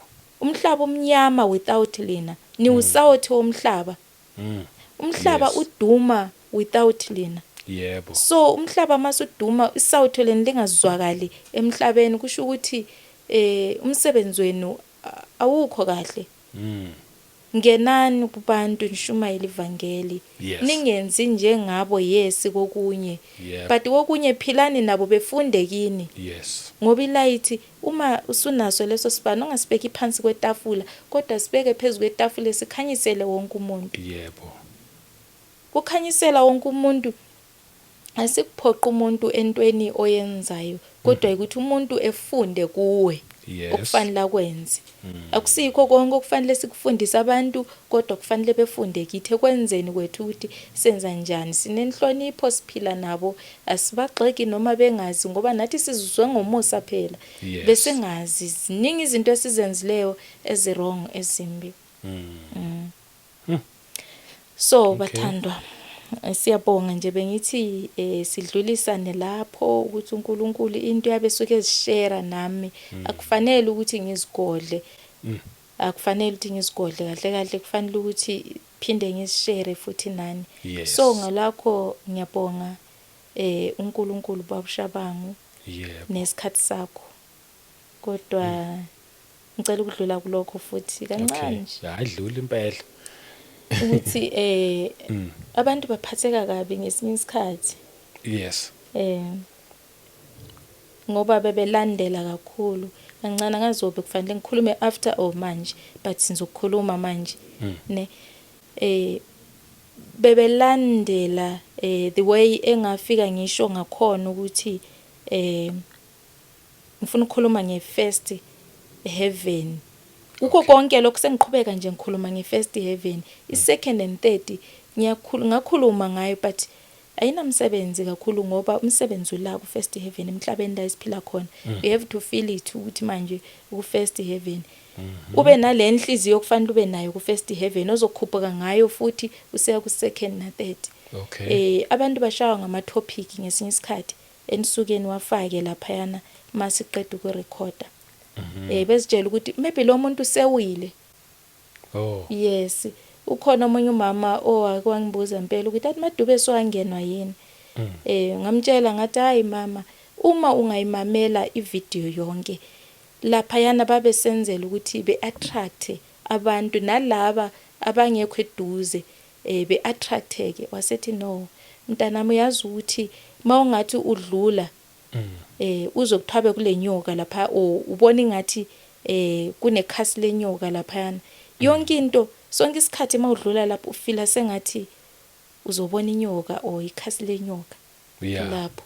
So kuba nzima ukuthi udlule lapho in peace or udlule kahle. Ngesinye isikhathi masibona ama-topic kuvele kusenza ukuthi singasabuki at all kanti thina besilandelela kahle indaba.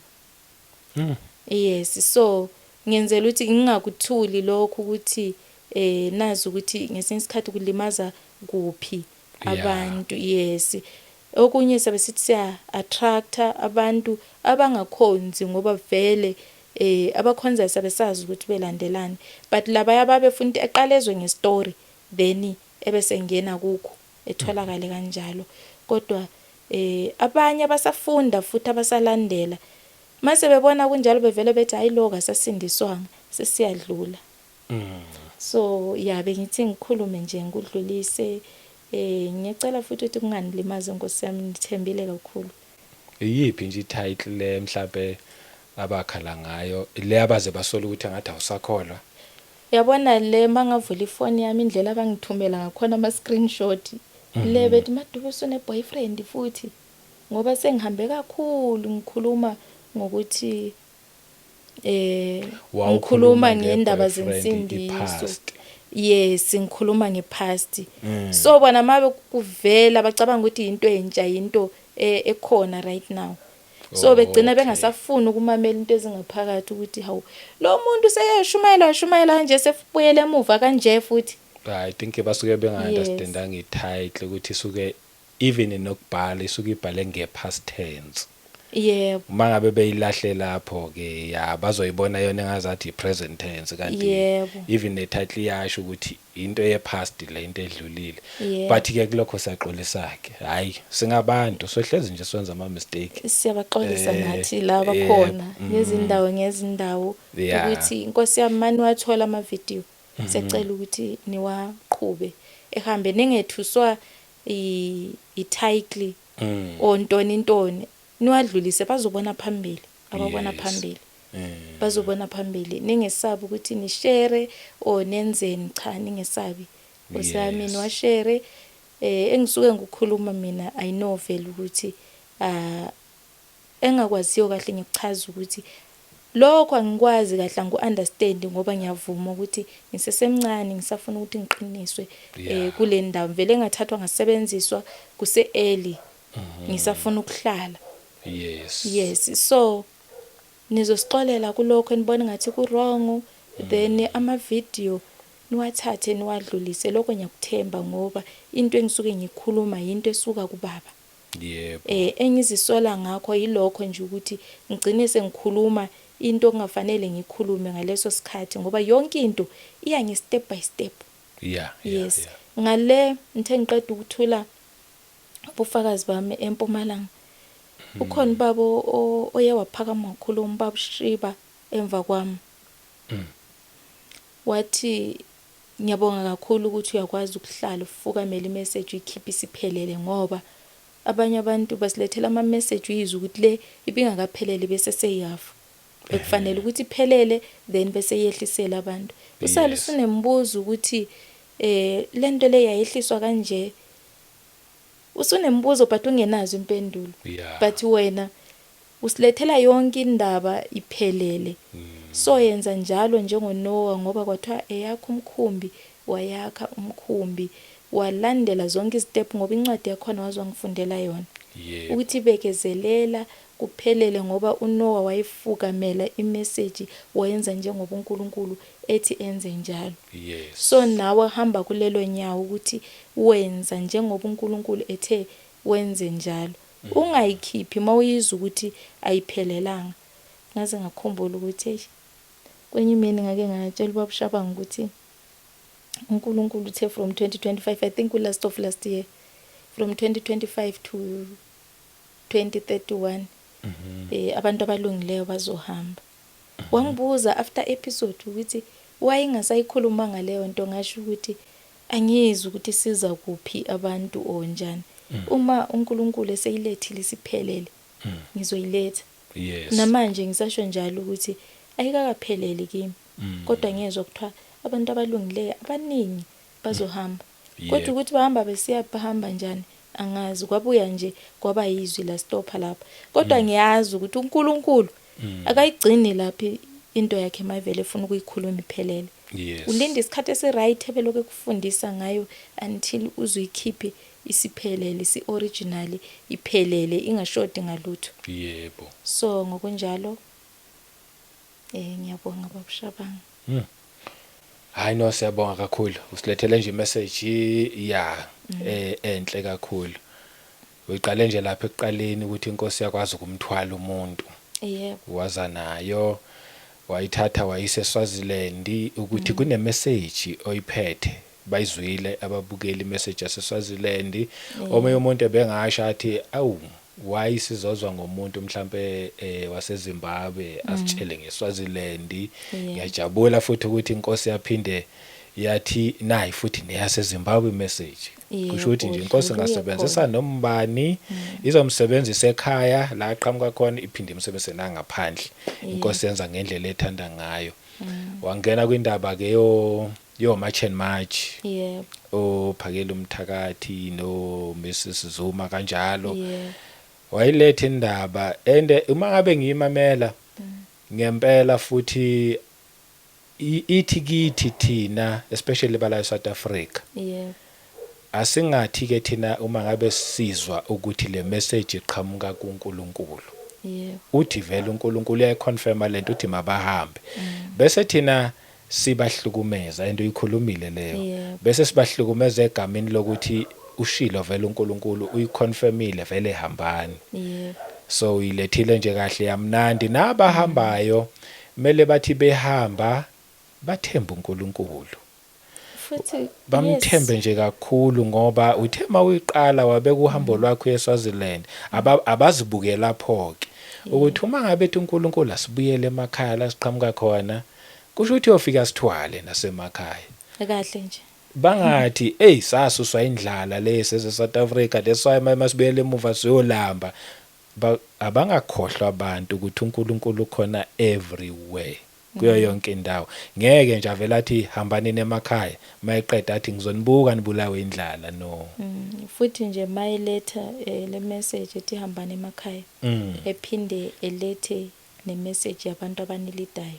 Yes. Ngicabanga ukuthi uyabe kuphelelisile lokho uNkulunkulu ukuthi laba abanilidayo bekwazi ukuthi beniphathe kanjani. Yes. Nani futhi eniphethweni ukwazi ukuthi niphathe kanjani. Yebo. Kufanele nikukhulekele ikuvukelana. Ukuthi kungaqhubeki la eniyakhona. Yes. Nabasalayo futhi kungaqhubeki la abasala khona. Sikhulekele ipeace eAfrica nje jikelele. Yebo. Ngoba isikhathi yiso kufanele yenzeke kodwa kufanele yenzeke ngepeace. Yebo. Kungabi xenophobia njengoba bewusho nje ukuthi singathathi njengokuthi uNkulunkulu ushilo vele lento leya kufanele ukuthi ipheleliswe xenophobia. Ayipheleliswe ikanje inokuthula inepeace inikhuzane futhi ngisho ukuthi yime ngisho njalo but uNkulunkulu osho njalo uthe South Africa nikhuzane mase kufika lo moya ukuthi nihlukumeze kuthathwa izinto zabantu ningabathatheli lutho bayekeni bezihambele ngepeace abakudayisayo bekudayise abahamba nakho behambe nakho Yes. ningathathi nix just yenzani nje yonke into ngokuthula nabo futhi abahambayo bengashiyi bemoshile Yes. behambe futhi kahle ngokuthula futhi ningabasusi ngodlame South Africa Yes. ngodlame ngalendlela yokuthi sokuze ubulala economy ye South Africa basuseni kahle kahle nje bezihambele nakubo kuyasho Yeah. nakubo nje kuyasho kubo kuyasho usho njalo uNkulunkulu uthi nakubo kuyasho Yes. futhi nginethemba ukuthi ngoba engibonisile ukuthi ezima kube njani Yebo. noma ngubani la oya khona uNkulunkulu useyenzile iplani ngaphambili ukuthi la bafika khona bephathane njani kube njani ngibone kimi ngoba mina bengayithathele engqondweni futhi bengayifisi lento ukhona omunye umzalwane engimphendule kabi kanjani Nkosi yami ethi Madube ngiyacela ukuthi sike sikhulekeleni izwe lethu libe right ngicela uzama ukuthi uxhumane nabanye kaKota to Media ubabushabango osisikhalipa ngathi mina ngiyenza into engayithunywanga so for ukuthi ngithi ngizohlela imthandazo ngifuna ukuqamba amanga thandazo la khona uwedwa nami ngizothandaza ngila khona mangizwa ukuthi ngithandaza ngimphendule kabi impela so kunesikhashanyana maybe kunabo 2 weeks yes kwathi okay ngambona ukuthi uphathe kakabi yena noma ephuma kimi nje ngaleyo ndlela hayi kuyazi uNkulunkulu ini ngambona ukuthi uphatheke kabi but azange ibe nendaba ngoba ngifuna ukuhola into ezinjengalezo kuthiwa mina sengiyenza imthandazo in futhi ngendlela engizazi ngakhona ukuthi nginjani hayi ngiphiwe lokho ukuthi ngikhulume inkonzo yami isezwini kakhulu mase kuyi imthandazo yakhona ama intercessor uNkulunkulu wathembileyo ozwaveza mase kufanele ukuthi kube inkonzo eqhubekayo bakhona abafundisa uNkulunkulu obathembileyo ozobaveza njengoba ngivezela lo seSwatini uNkulunkulu yakhona ukuzikhethela azivezela abantu okufanele bekwenze lokho mina ukusukela nje umsebenzi ngikhulekela into ethile ukuthi kube yinto ethile ngiyabe ngifuna ukukhuleka privacy so hayi ukuthi ngimema abantu sihlangana senze into ethile angikhoni akusento eyisiphiwo sami leso yikho ngiyabe ngikucela so yikho wathi nefe nithatha inkonzo senizenzele yenu nifuna iqhutshwe ngendlela yenu angifuni kube njalo ngifuna iqhutshwe ngendlela yami so hamba uzothola abanye phambili namanje ngabathola bangisiza kahle kakhulu siyabonga ngakho konke lokho so uNkulunkulu noma ethi sibuyele emakhaya uyazi ukuthi yena ufuna siphatheke njani sibe njani ngiyethemba futhi ukuthi nokungihola noma ngiyale uzongihola nokuthi ifike imessage la kufanele ifike khona nguye oyazi uNkulunkulu akukho emandleni nami mina ukuthi yafika o ayifiki akungi affect kangako ngiphiwe kufanele ngihambise ngizoyihambisa noma ngeke ngifike la okufanele ifike khona but ngiyethemba ukuthi uNkulunkulu unendlela yakhe noma ingafika after iminyaka emingaki o njani yiso isikhathi sabesihlelo uNkulunkulu ngoba last year ngangizitshela ukuthi ngihambe emsebenzini kaNkulunkulu ngizokwenza ngiuqede kodwa manje kuthiwe ngibuyele futhi ngoba ngibuyela ngizoqala khona la engangikhona khona last year ngoba sebengibizile ukuthi ngijike ngizohlangana nabantu okufanele ngihlangane nabo engibaqoqelwe inkosi so from there ke kuyobonakala ukuthi ngidropa nini leyo ncwadi la kufanele ngidrope khona then kuyobonakala ukuthi yafika yini bayamkela yini o abayamkeli kodwa konke lokho ukuthi bayamkela o abayamkeli mina akungi affect umsebenzi kaNkulunkulu ngiyabe ngiwenzile ngiyigcinisela kufanele ngigcinise khona so kubahlali nje baseZimbabwe asikujwayeleni ukuthi siwahlonipha amakhosi ethu wonke noma ngabe umuntu awumthandisisi kodwa mhloniphe noma ngaba umvoteli ngaleso sikhathi ukuthi nguyophethe ubukhosi asikuhlonipheni lokho ukuhlonipha kusho ukuthi kufanele uvume yonke into yebo ngiyavuma kodwa sikuhlonipheni konke sikuhambise ngendlela ngomthetho sizithobe ukukhulumeni nabo bezokwazi ukuthi besizwe sikhulume nabo futhi ngendlela okufanele sikhulume nabo ngayo hayi ngendlela yethu isazoyafika kubo ukuthi bona besiphathe njani. Angeke ngiyethule la. Cela ukungayethuli nje la ngoba kuthiwe ingafiki ngamahemhemo ngoba manje sokungenzeka ukuthi nithathe nifake ku media nitrendise the way nitrendisa ngakhona abanye bayahleka abanye bayenzani kodwa nibe careful futhi imedia nibe careful. Kunencwadi kuSambulo 13 la ekhuluma ngokuthi kuzoba nezilo ezimbili. Esakuqala sisebenze ngendlela esisebenza ngaso nesesibili naso sibuye futhi sisiyenza lokho bekusenziwa isilo sakuqala kodwa sona sibe more than that ukuthi sabe sithuka nenhlamba sifundisa abantu ukungalaleli ukuhleba nokuhlambalaza. Ubheka ukuthi imedia leyo akusiso silo na awenzi njengoba ayikucontrol ngendlela yesilo na. Awuhlambalazi ngayo na ngoba kuthiwe thanda umakhelwane njengoba uzithanda. Wena mawuhlekisa ngomunye umuntu uyamthanda nawo umakhelwane. Khumbule futhi ukuthi okwenza komunye umuntu kwenza kuNkulunkulu. Uzosho ukuthi nahlekisa ngami bheka umuntu ohlekisa ngaye ungahlekisi ngomuntu.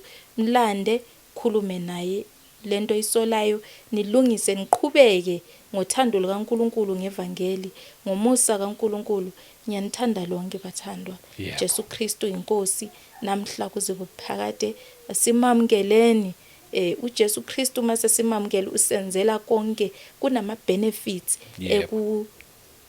yamkeleni uJesu. Uyakwazi ukudala uJesu ngozwi lo ayekhona ngasekuqaleni okungavelanga lutho ngaphandle kwakhe. So uyakwazi ukudala masu nayo uJesu ngaphakathi kwakho awusafu ukufa lokho kwabaningi. Ukufa kwakho kunovuko ngaphakathi. Awusafu okwanaphakade. Unale ndawo ekhaya ezulwini abakhe ubathembisile ukuthi ngiyobuya nilande futhi. Mase nilanda nendawo ekhaya ezulwini kunama benefits ukuba no Jesu Kristu. Ikhona indaba encane but ngoba bengixoxela umoya ongcwele ungitshela ukuthi last year ubuthi uhambile bekutshela ukuthi sizobona njani ukuthi ubuya kuNkulunkulu uthunywe uNkulunkulu la. Ungenzani ukuthi isikholo waye ungasithandazeli sisinde ngoba abanye siyagula.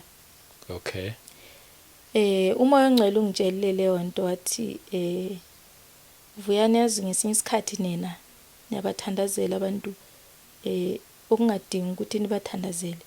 Ngithe manje hamba nibabeke izandla. Kunomehluko phakathi kokuthandazela umuntu nokubeka umuntu isandla.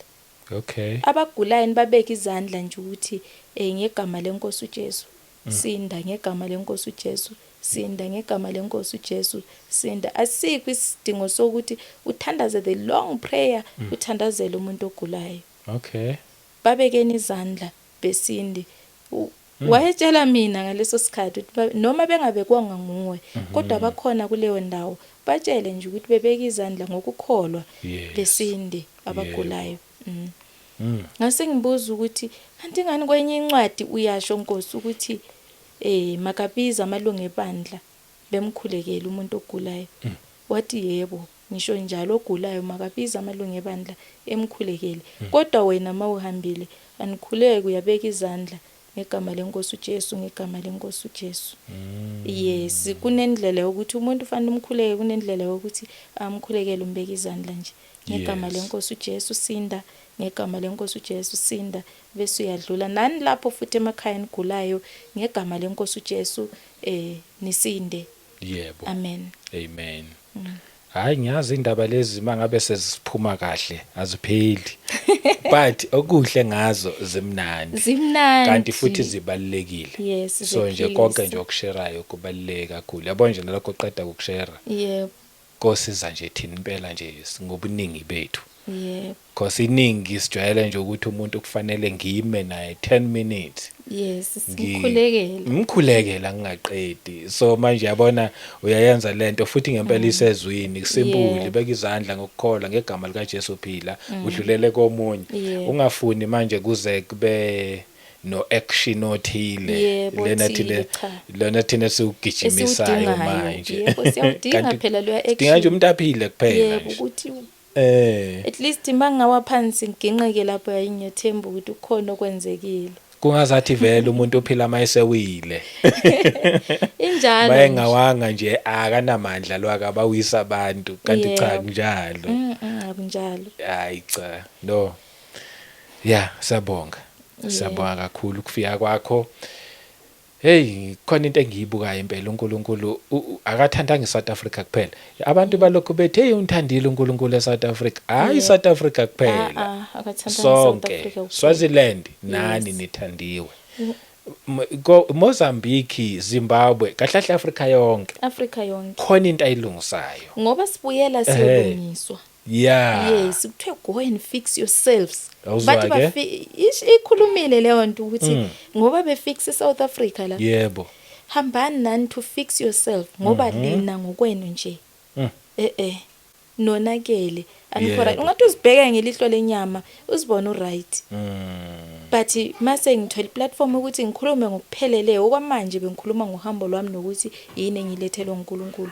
Ngokupheleleyo sengigxila kuleyo ndawo la enonakele khona uzoguqa ubuyele kuNkulunkulu uthi baba ngiyabuyela kuwe ngoba siwonile futhi thina sizibona se right si comfortable ngempilo esiphila kuyo but uNkulunkulu ucunukile kakhulu sisukile kuye siziphilela intando yethu ngendlela yethu. Hayi cha. Siyabonga kakhulu sizwile. Umuntu ofuna ukukuthinta akuthola kuphi? Engangithola ku number yebo 068 715 yes 7223. Okay. Ngumadube Dube. Yebo nibe kahle futhi lapho enihambayo nabasalayo nibe kahle. Yes. Nokungakashayi kubo kungakafiki ngendlela eright ukuthi behambe. Ningangithuki Nkosi yami. Angizenzeli nami ngiyathanda ukuthi nibe khona. Abanye abazalwane bathi Madube sicela ukuthi ungahambi ngoba ngeke ngakuposta ku status. Sicela ukuthi ungahambi ngathi isikhathi masifikile. Yebo. I have to.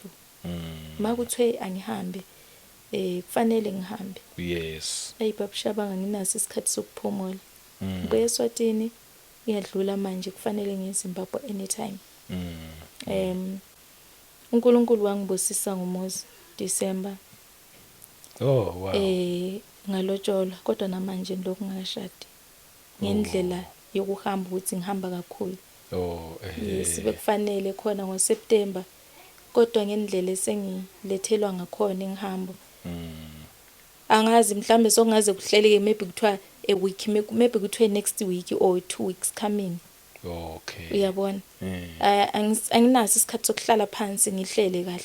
Yes. Ngoba imessage kaNkulunkulu iyasinda. Futhi maye esethi hamba awuqali ubala bale.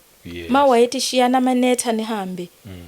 Akudingi ukuthi uqale waqoqa kwasendlini shiya uhambe. Yena ngoyaziyo ngendlela yakho. Ngesinye isikhathi lokho kubona kuyigugu kuwe ufuna ukuhlalela uzokuphuca khona uNkulunkulu ukuthi ube free umsebenzele ngendlela omele umsebenzele ngayo. Yes. So ngiyabonga uNkulunkulu ngakho konke ungcinile konke nje okuzayo endleleni yami kuyisibusiso. Ngiyabonga kakhulu uNkulunkulu. Amen. Siyabonga. Qedile ukhulume konke. Washo nje ukuthi abantu badinga uJesu Kristu. Engakusho nje mina njengoba uthunywa nje ehamba nezibusiso. Inkosi nje ilokhu ikusebenzisa nje impela uma ngabe siphinde sihlangana sisaphila uphinde ubuye futhi nje uzosisherela lokho eyobe ikunike khona ukuthi usisherele khona. So jabula ngoba njalo uma ukhona hlezi sisizakala. Siyabonga nje kakhulu. Njalo amen. Yebo. Siyabonga kakhulu konke umuntu nasemakhaya sanibonga nje bazalwane.